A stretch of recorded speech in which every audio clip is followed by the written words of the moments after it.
I'm leaving my wife after 15 years together. Somehow things became worse after school. When we started working, I saved up to get my own place to stay at while she was still with her parents. When times become tough and I was low on money and couldn't afford my bills and groceries, my parents allowed me to stay at their place since I bought my house and didn't rent it, so I could just lock it up and come back when I wanted to. Apparently me moving out when I was struggling was an inconvenience to her. In her defense, she didn't have anywhere to go to when she was bored. Second red flag I ignored as she kept saying, as a man, how do your parents still pay your bills?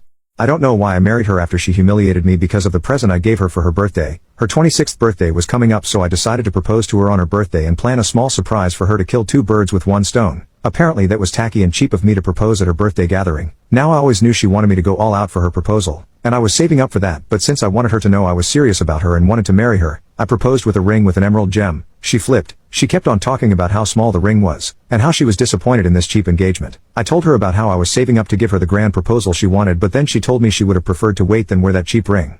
Still, I went ahead and married her. She was a complete pain in the butt during the wedding preparations. She kept on dismissing any ideas I had, and told me to let her handle all the planning, and I should just pay and watch. I let it go as I wanted peace. Now the kids. We have twin girls, 2 years old and absolute bundles of joy. When she first gave birth to them she was grumpy all the time and almost laid her hands on them once because they were crying. I took them to my parents' house for the weekend and gave her the scolding of her lifetime. She blamed it on her postpartum depression and said she'd go to therapy for it.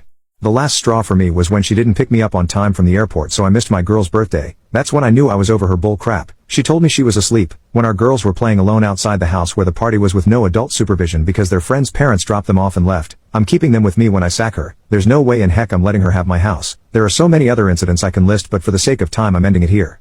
Her birthday is in 2 weeks and she's always wanted to go to Greece, so I'm going to put the divorce papers in an envelope and name it Greece tickets and hide it in plain sight. She has no idea what's about to hit her insensitive, abusive self. I hope she's miserable.